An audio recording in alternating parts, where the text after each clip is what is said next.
Very warm welcome to all of you.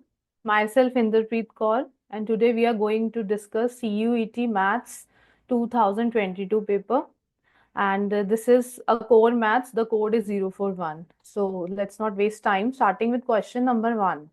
Let A and B be two non-zero square matrices and AB and BA both are defined.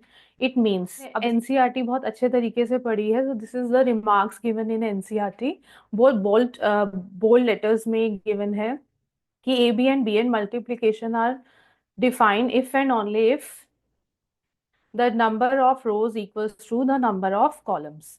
It means जब हमारे पास number of rows और number of columns दोनों equal होते हैं, then only the multiplication is defined. So C part is the correct option. Come to the next question. A, again this a square matrix जिसके elements हैं 2 -3 3 5. Then which of the following statements are correct. अब इसमें सबसे पहले हमने क्या find out करना है. सीधा option A is a square matrix. Yes it is a square matrix. The order is 2/2. A inverse exist, ये करता है या नहीं. If you will find the determinant, the answer of the determinant will be 19. तो जब determinant is not equals to 0 होता है, it means A inverse exist. Then determinant is 19. Yes it is true. A is a symmetric matrix. No, it is not a symmetric matrix क्योंकि symmetric matrix के लिए हमारे पास A transpose equals to होना चाहिए हमारे पास A, जो नहीं है. A is a null matrix. No, all elements are not zero. So which option is correct? C option is correct. That is A, B and D on. Come to the next question. The number of all possible matrices of order 2/2 which each entry 0 and 1. अब यहाँ पर हमारे पास एक formula होता है, that is total number of elements. क्या है हमारे पास? What are the total number of elements? That is total number of elements are multiply the order, that is 4.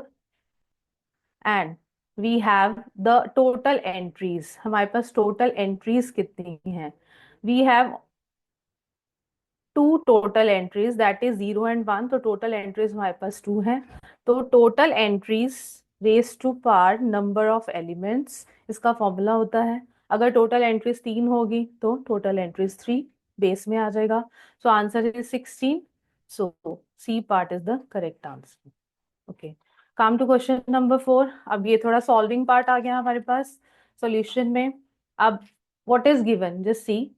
Y equals to 1 upon x raised to power x and we need to find the value of the second derivative जिसको multiply करना है e raised to power e के साथ, and at the end we'll put the value e instead in place of x. So we can write as y equals to x raised to power minus x. So first हमने क्या करना है, इसका first derivative find out करेंगे, differentiate with respect to x. And it will become, when जब आप इसको solve करेंगे, it will become minus of 1 plus log x. So that will be the first derivative. Now again differentiate this expression with respect to x. तो हमारे पास जो second derivative आएगा, that will be equals to minus, जब आप इसको solve करेंगे, x raised to power minus x, then upon x, then minus of 1 plus log x raised to power इसका square and into x raised to power minus x. That will be our second derivative. अब इस second derivative में it is given in the expression put x equals to e. When you will put x equals to e, so this expression will become minus of e raised to power minus e. After solving, you will get this expression 4 minus 1 upon e. Okay, so that is the answer of d square y upon dx square. And when you will multiply this with e raised to power e, because it is given in the question. Question देखिए आप, इसमें क्या है कि आपको e raised to power e के साथ इसको मल्टीप्लाई करना है. So you will get the answer as 4 minus 1 upon e, which is b part. तो ये हमारा किसका आंसर है of this question? 4 minus 1 upon e, that is the b part. Come to the next question. Now again it's a AOD, हमारा increasing and decreasing, and उसको observe करके ही हमें पता चल जाएगा कि हमें क्या इसमें वैल्यूज लिमिट्स की पुट करनी है। Since F X equals to X square minus two X is strictly decreasing in the interval, increasing and decreasing के लिए हम क्या करते हैं, first we find F dash X, we'll find f dash x equals to, it will become 2x minus 2. To find the limit, put equals to 0, we'll get x equals to 1.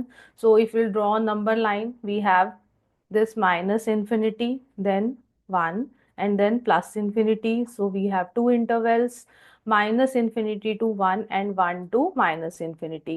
अब minus infinity to 1 के बीच में if we'll put any of the values, the f dash x will negative, और अगर f dash x negative है then the function is decreasing, और 1 to plus infinity के बीच में we'll put any value, the f dash x will positive and the function is increasing. So decreasing किस interval में होगा, the function will be decreasing in C part.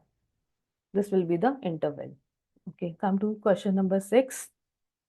Now ये हमारे पास integration का question है. वी कैन इजीली ऑब्जर्व कि इसमें कुछ ट्रिग्नोमेट्री नहीं है, we can not apply any identity, but we can after substituting we can solve this. तो अगर हम बच्चों ने एनसीईआरटी अच्छी तरह से की है तो क्वेश्चन देखकर ही हमें ऑब्जर्व हो जाता है कि इसको किस मेथड से हमें सॉल्व करना है.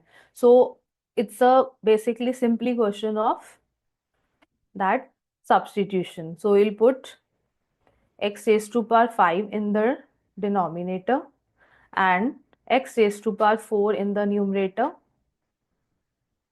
So after cancellation we'll get x in the denominator, so our expression will remain same. Sorry, this will be 3 into dx. Now substitute x raised to power 5 plus 3 as t. So इसका जो derivative होगा that is 5 into x raised to power 4 into dx equals to dt will be in the numerator. And after substitution we'll get this expression as 1 upon 5 dt upon, we will get t minus 3 into t. So अब इसको हमने कैसे solve करना है, अब देखकर ही समझ में आ गया. This is simply a question of partial fraction. a upon t minus 3 plus b upon t, we will get the value of a and b as a will be, so our a will be 1 by 3 and b will be minus 1 upon 3. and again जब हम इसमें values put करेंगे, integrate करेंगे, we will get 1 upon 5 log, this expression will become, after integration we'll get this expression. Up at the end we will put the value of t, so we'll get 1 upon 15.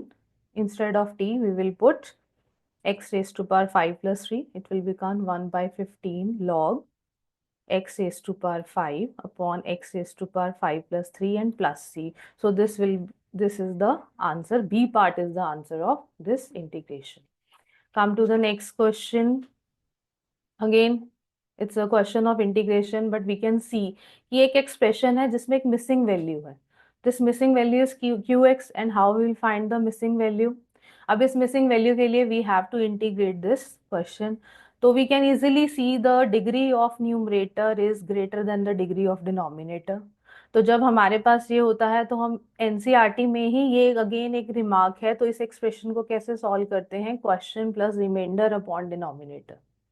तो when we will divide this expression x raised to power 3 को x plus 1, we will get quotient as x square minus x and remainder as x. Now put the value.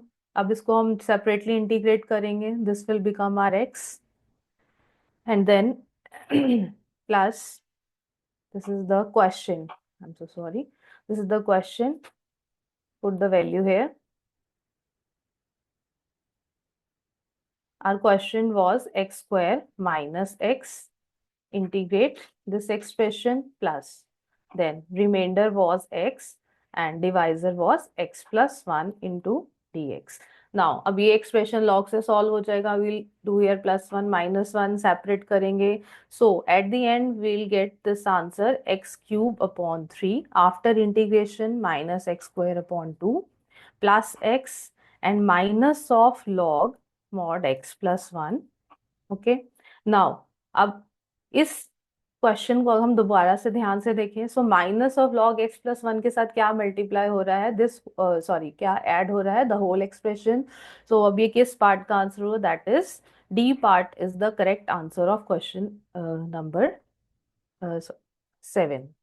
D part is the correct answer of question number 7, क्योंकि इस expression के साथ ये attached है। Okay, come to the next question, question number 8। Again it's a absolute value function. तो absolute value की definition हमने NCERT से सीखी, that is we have two values, one is negative and one is positive. It will become negative when x is less than 2, it will become positive when x is greater than 2।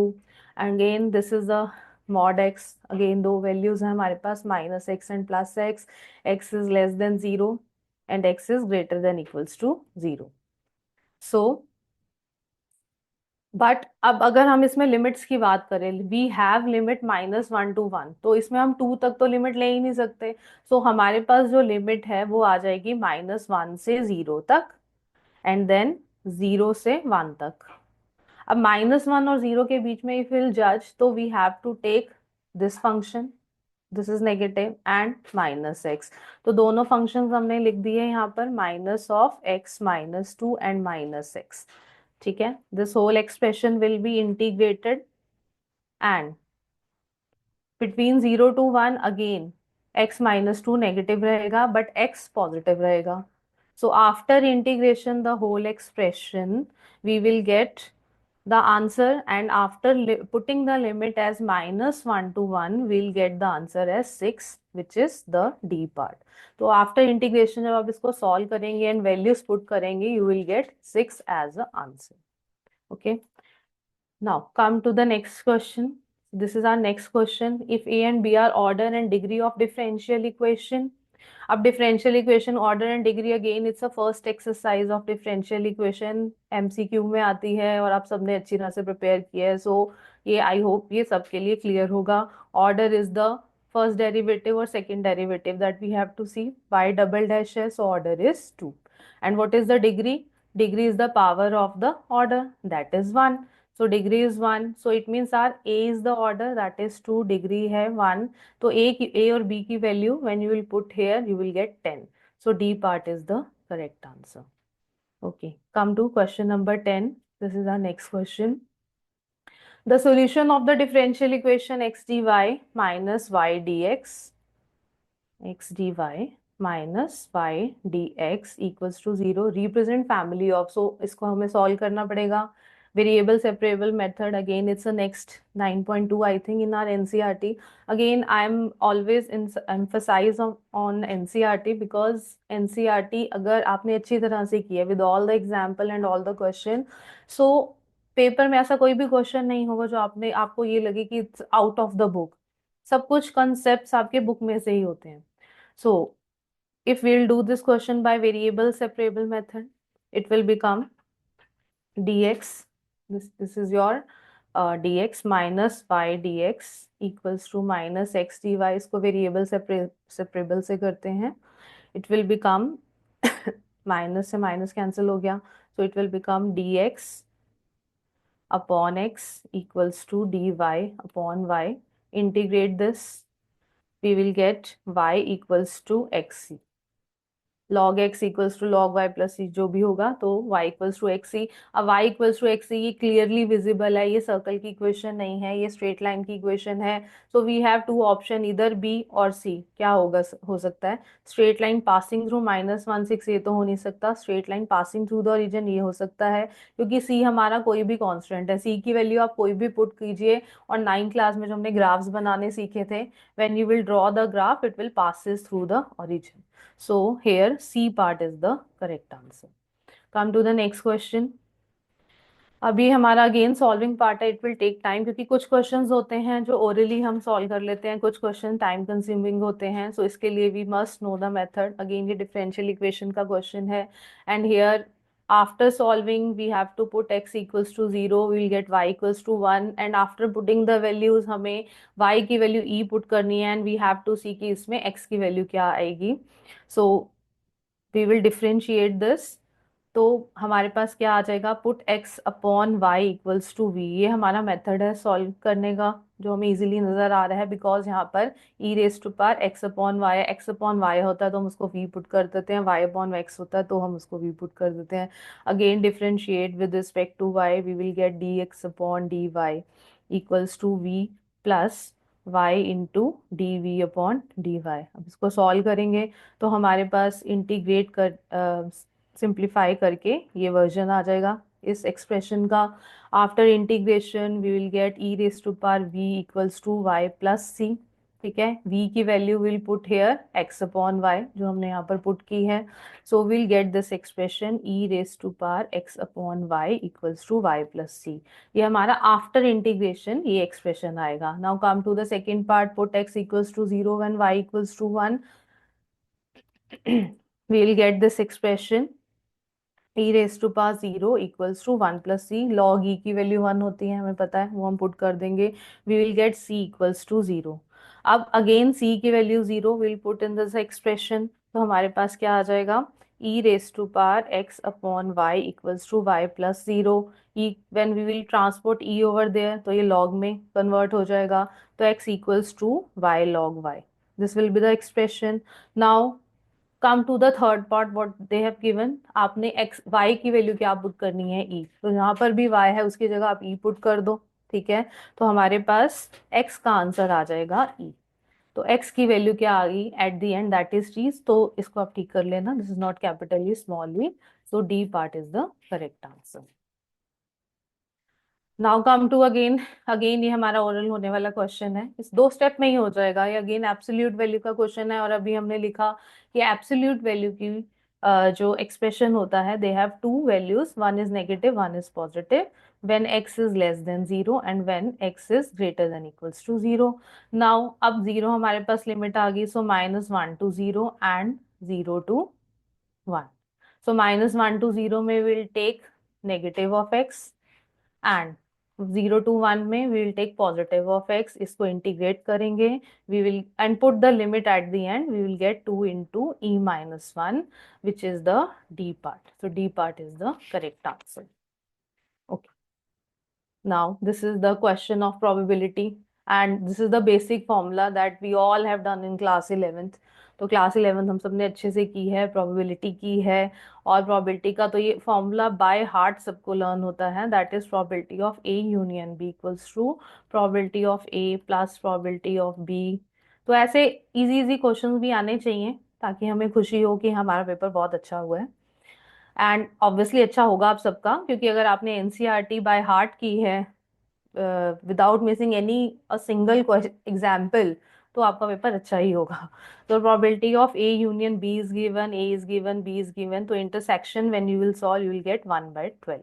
तो 1/12 is the correct answer, B part is the correct answer. Okay, come to question number 14।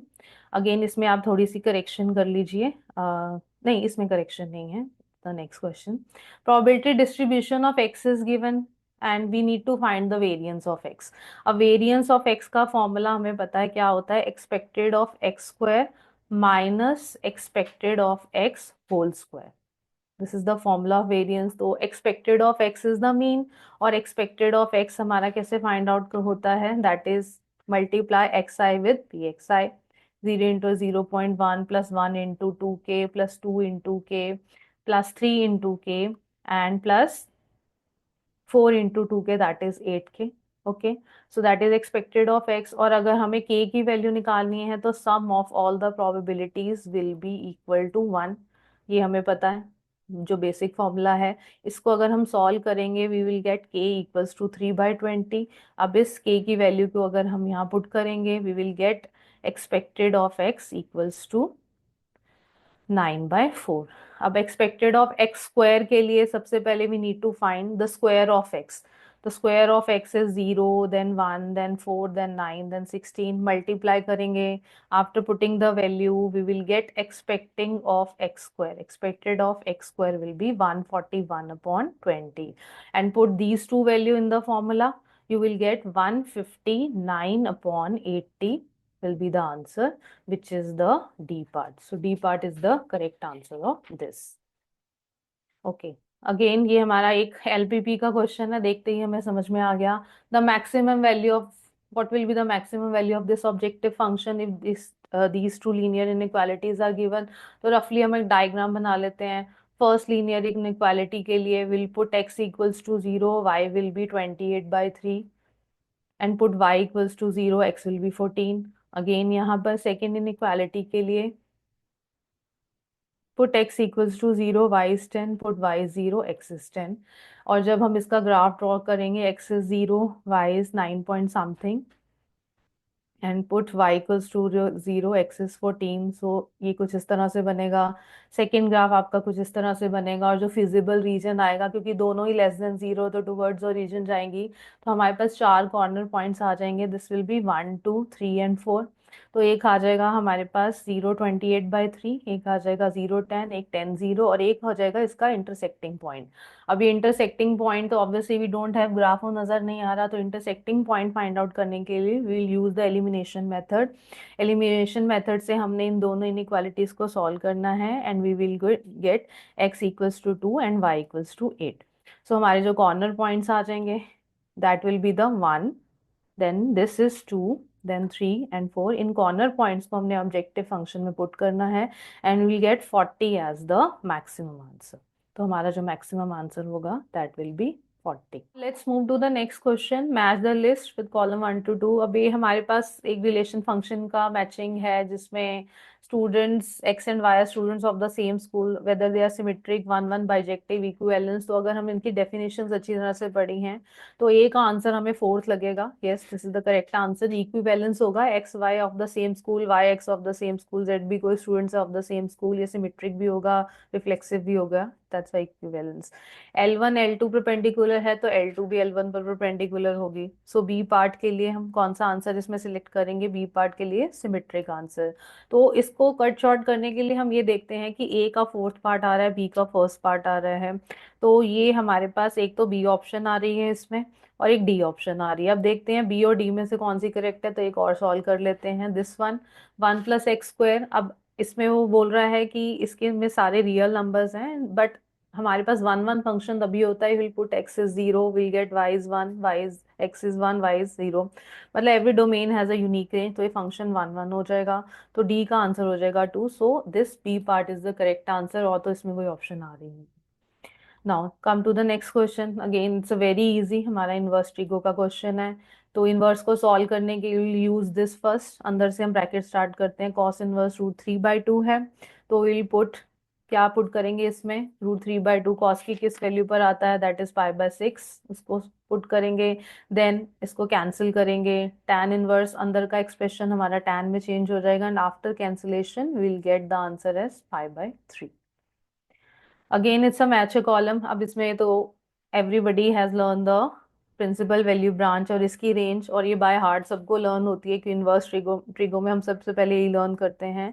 So A part का answer हमारा 4 हो जाएगा, and B part का answer second हो जाएगा, C part का answer हो जाएगा हमारा फर्स्ट, एंड डी पार्ट का आंसर हो जाएगा हमारा, सॉरी, इसमें सी पार्ट का आंसर हो जाएगा हमारा first.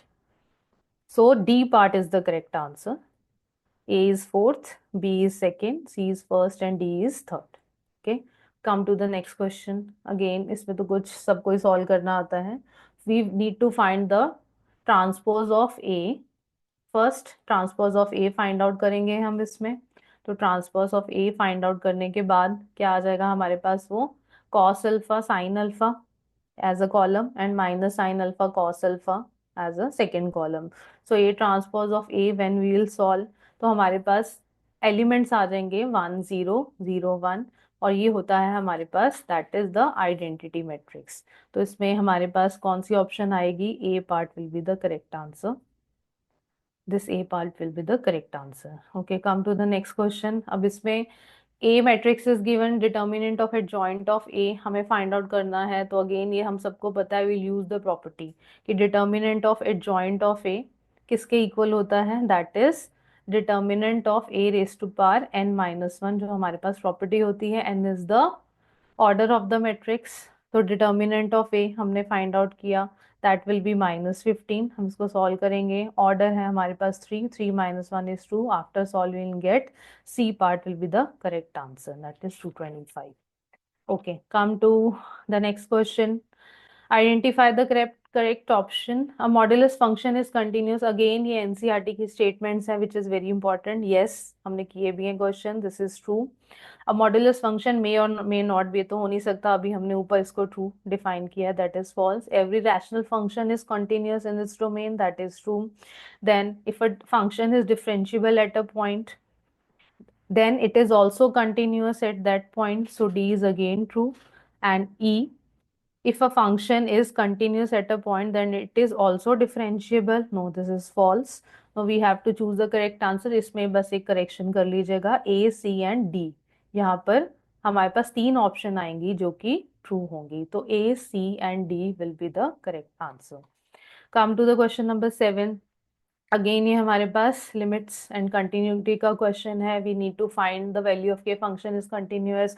So square root of square root of 1 minus cos 2x, तो will directly put the formula जो हमारे पास 1 माइनस कॉस 2x होता है, that is equals to 2 sine square x.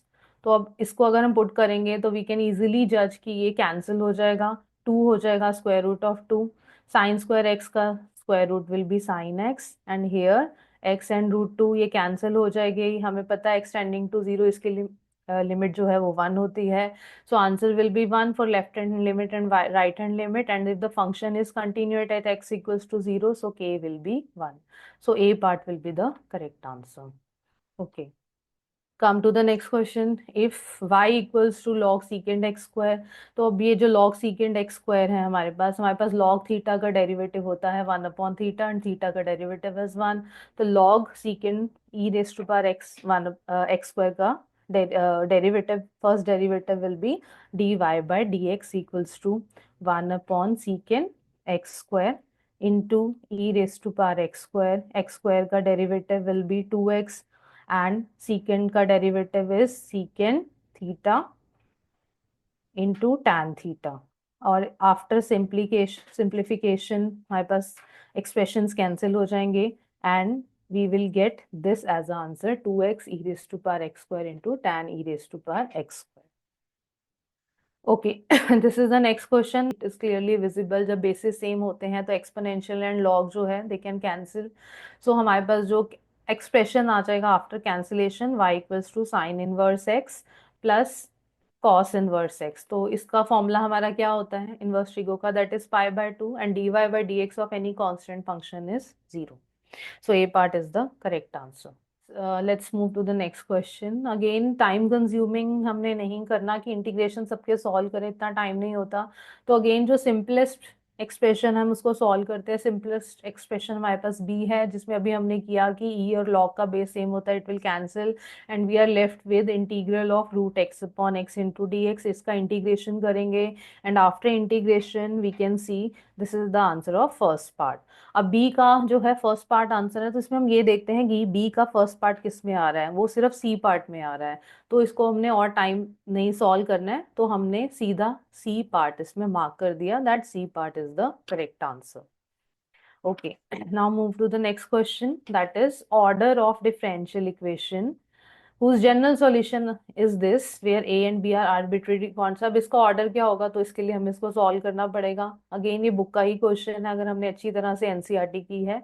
This will be our dy by dx, dy by dx की value हो जाएगी हमारे पास y plus e x, when will solve and put the value minus a sin x and plus b cos x। Again यहाँ पर हमें इस expression को दोबारा सॉल्व करना है, so will write d square y upon d x square equals to d y by d x आ जाएगा हमारे पास, and plus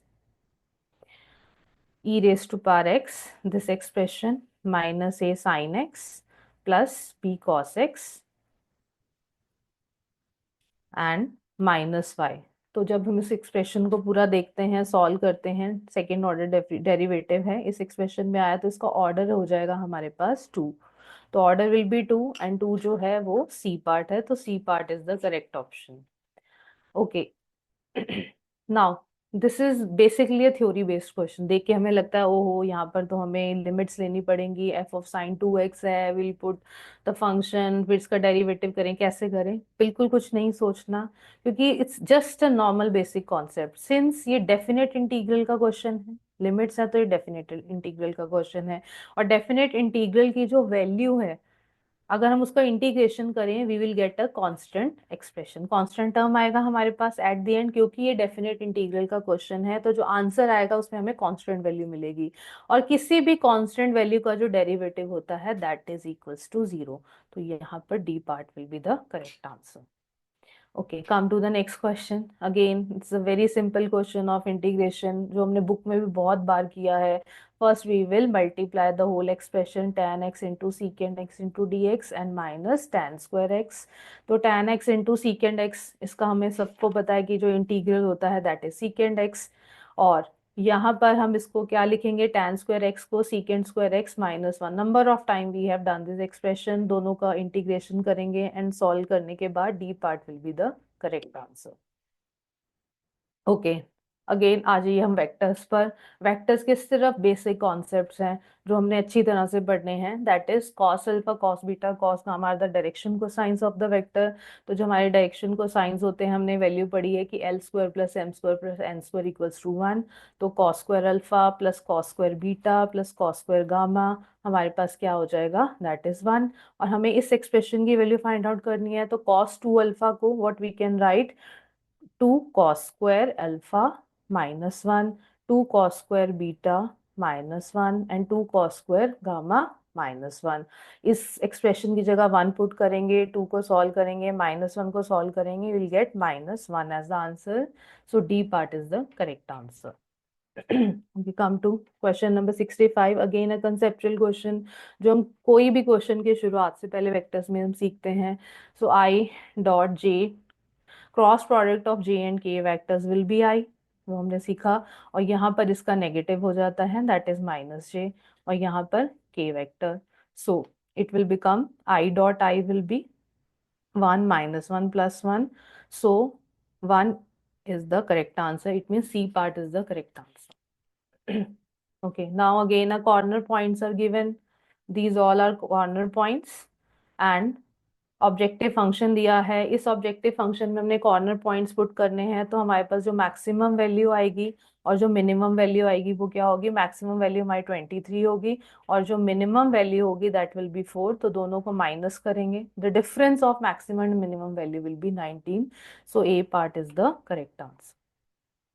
Okay, now let's move to the next question. The area of the parallelogram, again ये तो हमारे 2 marker questions हैं NCERT CBSE जो हम पेपर देते हैं। तो एरिया ऑफ पैरेललोग्राम में हमारे पास क्या होता है, that is the cross product of the two vectors. तो क्रॉस प्रोडक्ट के लिए हम डिटर्मिनेंट फाइंड आउट करते हैं, दैट इज यार आई जे के, और उसके बाद इसके कंपोनेंट्स आ जाएंगे, तो हमारे पास आ जाएगा √3। सो √3 D part is the correct answer of the area of parallelogram. Okay, now come to the next question. If this expression is a unit vector, तो हमें पता है कि यूनिट वेक्टर का मैग्नीट्यूड 1 होता है। तो ये एक्सप्रेशन है एक्स आई प्लस वाई जे, इसको हमने थोड़ा सॉल्व करके लिख दिया, एंड एक्स के कैप। ठीक है, अब इसका मुझे मैग्नीट्यूड निकालना है अगेन। तो we have x square plus x square plus x square equals to one, 3x square, इसका मैग्नीट्यूड 1 है। अगेन स्क्वायरिंग सॉल्व करेंगे, we will get plus minus 1/√3। तो x का आंसर आ जाएगा हमारे पास डी पार्ट। तो D part will be the correct answer. Okay, the point of intersection of the line, अब ये हमने किए हुए questions intersection of two lines के लिए हम क्या करते हैं, हम फर्स्ट जो लाइन की इक्वेशन है हम उसको लैम्डा या के किसी के भी इक्वल पुट कर देते हैं, लैम्डा करो, के करो, पी करो। ठीक है, हमने उसकी वैल्यू पुट कर दी। Then x equals to 2 lambda plus 1, ये हम सब ने क्वेश्चन किए हुए हैं in NCERT, very easy and very conceptual questions. y is equal to 4 lambda plus 3, इस लैम्डा की वैल्यू को हम जब सॉल्व करेंगे we will get lambda equals to -1। इस लैम्डा की वैल्यू -1 आ गई। अब इस लैम्डा की वैल्यू को -1 को हमने अगेन इसमें पुट किया, so we will get coordinate as -1 -1 and -1। तो हमारे पास डी पार्ट आ जाएगा इसका correct answer. Is it clear, इस लैम्डा की वैल्यू को इसमें पुट करें x y z, you will get as a answer. Okay. Next is the distance between the points 3, 4, 5 and the point where the line meets the plane. ठीक है, तो हमारे पास क्या होता है concept, this is the plane, this is our plane, यहाँ पर एक लाइन है, ये परपेंडिकुलर है इस पर। So the coordinate of any point, again जैसे हमने लैम्डा किया था, x equals to lambda plus 3, इस पूरे को लैम्डा y के इक्वल पुट कर दो, 2 lambda plus 4 and z equals to 2 lambda plus 5। So the coordinate of the point where the line meets at the plane is this. Again तो हमारे पास क्या हो जाएगा इसमें, प्लेन में दैट विल बिकम x की value lambda plus 3 plus y की वैल्यू थी हमारे पास 2 lambda plus 4 and z was 2 lambda plus 5। ठीक है, इक्वल्स टू 17। प्लेन के हमने इक्वेशन में x y z की वैल्यू पुट कर दी, we will get lambda equals to 1। Again lambda की 1 वैल्यू एज हम x y z में पुट करेंगे, so the coordinates will be 4 6 7। तो हमारे पास जो एट द एंड कोऑर्डिनेट्स आएंगे 4 6 7। अब इसमें क्या है हमारे पास, डिस्टेंस बिटवीन दिस पॉइंट 3 4 5। अब ये 3 4 5 क्वेश्चन में गिवन है और इस पॉइंट का डिस्टेंस निकालना है, so you use the distance formula. तो distance formula square root of x2 minus x1 plus y2 minus 1 y1 whole square plus z2 minus z1 whole square and we'll get the distance as 3 units. So A part will be the answer. Okay, let A and B are independent events। तो independent events by heart probability हमें learn है कि independent events का हमने ये formula पढ़ा है, probability of A intersection B is equals to probability of A into probability of B.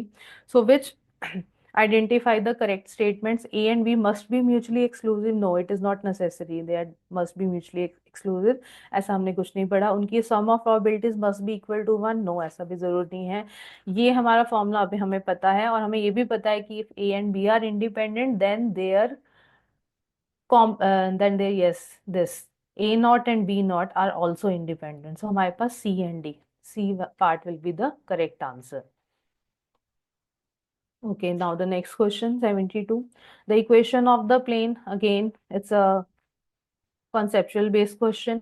Any point of the plane, that is it is given 0 7 and minus 7, हमारे पास formula होता है a into x minus x1 plus b into y minus y1 plus c into that is z minus z1 equals to 0। इसमें हमने x y z की value put की, so will get a plus 4b minus 5c। और जब ये हमारे पास तब आएगी इक्वेशन प्लेन की when will put the values minus 1 3 and minus 2 over here. Now the next equation हमारे पास बन जाएगी minus 3a plus 2b plus c equals to 0. Okay, अब इन दोनों को हम सॉल्व करेंगे तो हमारे पास आ जाएगा a upon 1 equals to b upon 1 equals to c upon 1। ऐसा क्वेश्चन हमने बहुत बार सैम्पल पेपर्स में भी सॉल्व किया है। सो एट लास्ट हमारे पास प्लेन की इक्वेशन आएगी x plus y plus z equals to 0। Now the next is if A and B are two independent events, ठीक है, independent events है और probability of A not intersection B not, A complement intersection B complement हमने 11th में पढ़ी थी, हमारा D Morgan's law होता है और इसकी जो वैल्यू होती है that is equals to probability of A union B complement, और ये होता है हमारा 1 minus probability of A union B। अब यहाँ पर probability of A is given, probability of B is given, so we can write we can find A intersection B. Probability of A intersection B हम निकाल सकते हैं, इन दोनों को multiply कर सकते हैं क्योंकि दे आर इंडिपेंडेंट इवेंट। इसकी वैल्यू आ जाएगी हमारे पास, will put in the formula of probability of A union B. Probability of A union B में हमने इसको पुट करना है and will get probability of A union B as 7/9।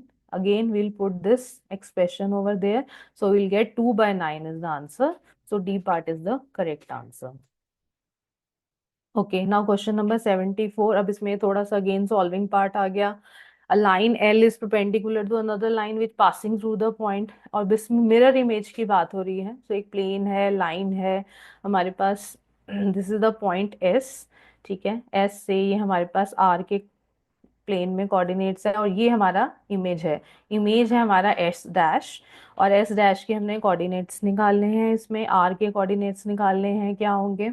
तो लेट अस सी। अब इसमें लाइन हमें दे रखी है एक्स माइनस टू, अगेन इसको हमने पी लैम्डा किसी के भी इक्वल पुट कर देना है। ठीक है, अब इक्वेशन ऑफ प्लेन क्या हो जाएगी हमारे पास जो हमने अभी पढ़ी, A into x minus x1 plus B into y minus y1 plus c into z minus z1 equals to 0। अब हमारे पास पॉइंट्स क्या हैं, that is 4, 3 and 9, these are the point. इसमें पुट करेंगे। अब डायरेक्शन रेशियोज जो हैं वो सेम होंगी, जो कि प्लेन और इस लाइन की सेम होती है, दैट इज 1, 2 एंड -1। इसमें हम पुट करेंगे तो हमारे पास इक्वेशन ऑफ प्लेन आ जाएगी x+2y - z=1। अगेन जो हमने लैम्डा के इक्वल पुट करना है या p के इक्वल पुट करना है, जो भी है, x=p+2 हो जाएगा, देन y=p+3 हो जाएगा एंड z=-p+1 हो जाएगा। These all points lie on a plane. इसकी वैल्यू सॉल्व करेंगे, we will get p=-1। Again p की वैल्यू पुट करेंगे तो हमारे पास जो r के कोऑर्डिनेट्स हैं वो आ जाएंगे 1, 1 एंड 2। तो हमारे पास r के कोऑर्डिनेट्स आ गए 1, 1, 2, s के पॉइंट्स दिए हुए हैं and r lies on the mid point. तो अगेन इसमें हम 10th का मिड पॉइंट फॉर्मूला अप्लाई करेंगे, तो हमारे पास s के कोऑर्डिनेट्स आ जाए, s डैश के कोऑर्डिनेट्स आ जाएंगे, that will be 0, -1 and 3। So B part is the correct answer. Okay, इसमें थोड़ी सी हमें करेक्शन करनी पड़ेगी। दिस इज, इसको आप करेक्ट कर लेना, इसमें प्रिंटिंग एरर है। This is 2k and this is 1 - 5k। Again is a question of probability distribution. ये सारी वैल्यूज हैं। अब इसमें सारा सॉल्विंग सॉल्विंग पार्ट है। व्हेन प्रोबेबिलिटी ऑफ x=3, तो आंसर क्या होगा, <<2 एंड दीज ऑल पार्ट्स। अब इसमें कौन सा ग्रेटर है कौन सा स्मॉलर है, तो इसके लिए हमें सारे पार्ट्स जो हैं इसको सॉल्व करके दिखाने पड़ेंगे। So again sum of all the probability 0। So अगर हमने इसका सम करना है, +8k² +1 - 5k एंड +k/2 = 1, तो we will get k as 1/8। एक जीरो वैल्यू आएगी, एक 1/8। तो उसने बोला है यहाँ पर strictly it is mention that k इज ग्रेटर देन 0, विल टेक 1/8। इस k की वैल्यू को सब में पुट कर देंगे और एक एक करके हम सब सारे पार्ट्स के आंसर फाइंड आउट करेंगे। तो हमारे पास जो ऑप्शन आएगी that will be the C part. C part हमारे पास करेक्ट आंसर आएगा, जिसमें आपने जो ई प्रोबेबिलिटी ऑफ x=1 में क्या वैल्यू है, x=5 में क्या वैल्यू, इसको प्लस कर दीजिए, उसका एक अप्रोक्सीमेट डेसिमल्स में आप फाइंड आउट कर लेंगे, that will be better to compare. Okay, now move to the next question. ये हमारा केस स्टडी का क्वेश्चन है, AOD का क्वेश्चन है। Again it's very easy. In the auditorium we have rectangular cultural hall, जो भी है, इसकी डायमेंशंस दे रखी हैं x and y। Length is x, breadth is y। Represent the length and breadth, then what will be the parameter for, ये तो हमारा डिस्कस, आई डोंट नो, करने की जरूरत है। Parameter is 2 into length plus breadth, so C part is the answer. Now come to question number 77। Case study का ही ये वही क्वेश्चन चल रहा है, उसके आगे पार्ट्स हैं। Now the area of the floor as a function x can be express. तो एरिया हमारा क्या होता है, x इंटू वाई होता है। अब इन टर्म्स ऑफ पैरीमीटर की बात कर रहा है, तो हमारा जो पैरीमीटर था 2x+2y, in terms of y हमने फाइंड आउट किया, तो it will become perimeter -2x/2। इसमें y की वैल्यू पुट कर देंगे, so C part will be the correct answer. Now next part is the value of x for which the area of the auditorium is maximum. तो maximum area के लिए हमें क्या find out करना है, first derivative और उसको equal to 0 put करना है। फर्स्ट डेरिवेटिव हमारा एरिया हो गया px - 2x, जो हमने ऊपर वाले पार्ट में फाइंड आउट किया। इसका अगर हम डेरिवेटिव फाइंड आउट करें और उसको इक्वल्स टू 0 पुट करेंगे, वी विल गेट x=p/4। तो x की वैल्यू कितनी हो जाएगी, p/4। A part is the correct answer. Okay, the value of y for which the area of floor. अब x की वैल्यू हमने फाइंड आउट करनी। पैरीमीटर है हमारे पास 2x, sorry this is the perimeter, equals to 2x+2y। तो x की value आ गई, तो y की वैल्यू भी कितनी हो जाएगी, p/4। When you will solve this, the C part will be the correct answer. Question number 80, maximum area of the floor. So area equals to x into y. सो x और y दोनों value हमारे पास आ गई, p/4 so p²/16 will be the correct answer, will be the maximum area. क्योंकि after derivative finding the derivative the value of x, this is maximum, so this is the maximum area. Okay, this is again a case based question. Question number 81 to 85 ये vectors का है। Ball is drawn upward, इसमें थोड़ी image आप देख लीजिएगा। This is our D point, this is our A point, this is B and this is C. और इसके कॉम्पोनेंट सब कुछ गिवन है, coordinates are given. The highest point of the ball taken is D, this is the highest point and shown in the figure. The equation of the plane, तो again it's just simply direct हमने formula put करना है। हमारे पास equation of plane क्या होता है, x minus x1, y minus y1, z minus z1, and this is x2 minus x1, this is x3 minus x1, here this is x2, y2 minus y1, this is y2 minus y1, and z2 minus z1, and this is y3 minus y1 and z3 minus z1, जो हमारा basic formula होता है। इसमें हमने ये सारे coordinates की value put करनी है and we will get B part as the answer, जो हमारे पास इक्वेशन ऑफ प्लेन आएगा 3x plus 2y plus 4z equals to 11.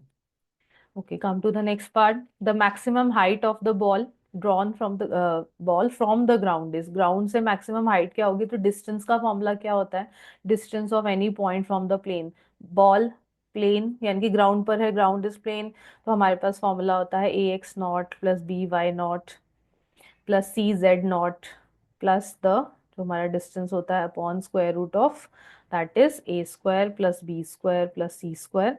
और हमारे पास प्लेन की इक्वेशन में ए बी सी है हमारे पास, और ए वॉज 3, बी वॉज -2, जो अभी हमने प्लेन की equation find out, sorry B was 2 not -2, C is 4 and D is -11।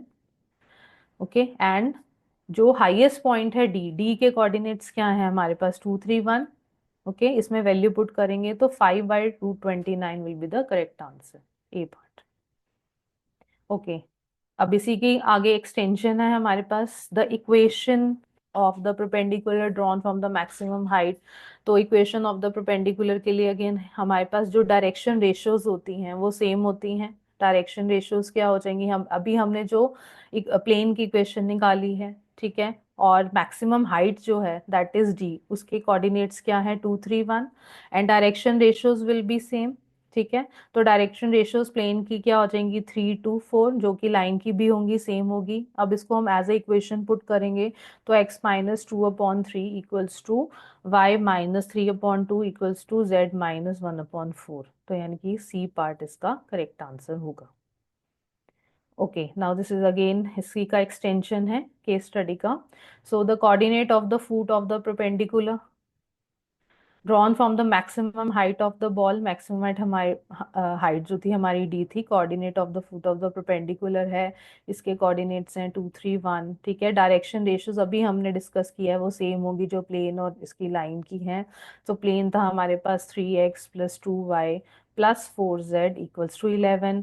अब हमारे पास इक्वेशन आ जाएगी x minus 2/3, y minus 3/2 and z minus 1/4। इसको लैम्डा पे पी या के कुछ भी कंसिडर करेंगे, उसकी वैल्यू हमारे पास आ जाएगी -5/29। इसको अगेन हम पुट करेंगे तो हमारे पास जो कोऑर्डिनेट्स आएंगे that will B A part, यानी कि 43/29 -77/29 एंड -9/29।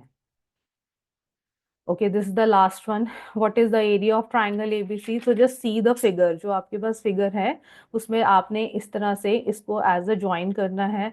तो आपके पास this was your A part, this is your C, and ये बी आ रहा था, इसके आपने कोऑर्डिनेट्स मेंशन कर लिए हैं, ठीक है। और एरिया ऑफ ट्राइंगल का हमारे पास फॉर्मूला होता है half into magnitude of A B vector, जो हमारी इनिशियल पॉइंट या जो भी होता है वो हम सेम लेते हैं, A B and B C vector, A B vector, B C vector या B A vector and A C भी हम उसमें करके कर सकते हैं। तो हमने अगर हम A B vector find out करेंगे, इसको पहले हमने वेक्टर इक्वेशन में चेंज किया, तो it will become 2i cap minus j cap and minus k cap.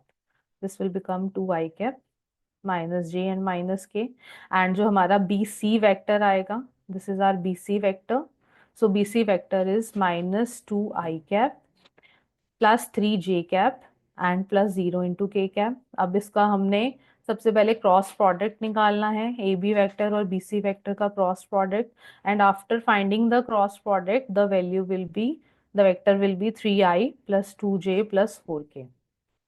और इसका अगर हमने मैग्नीट्यूड निकाला और हाफ से डिवाइड किया तो square root of 29/2 will be the correct answer.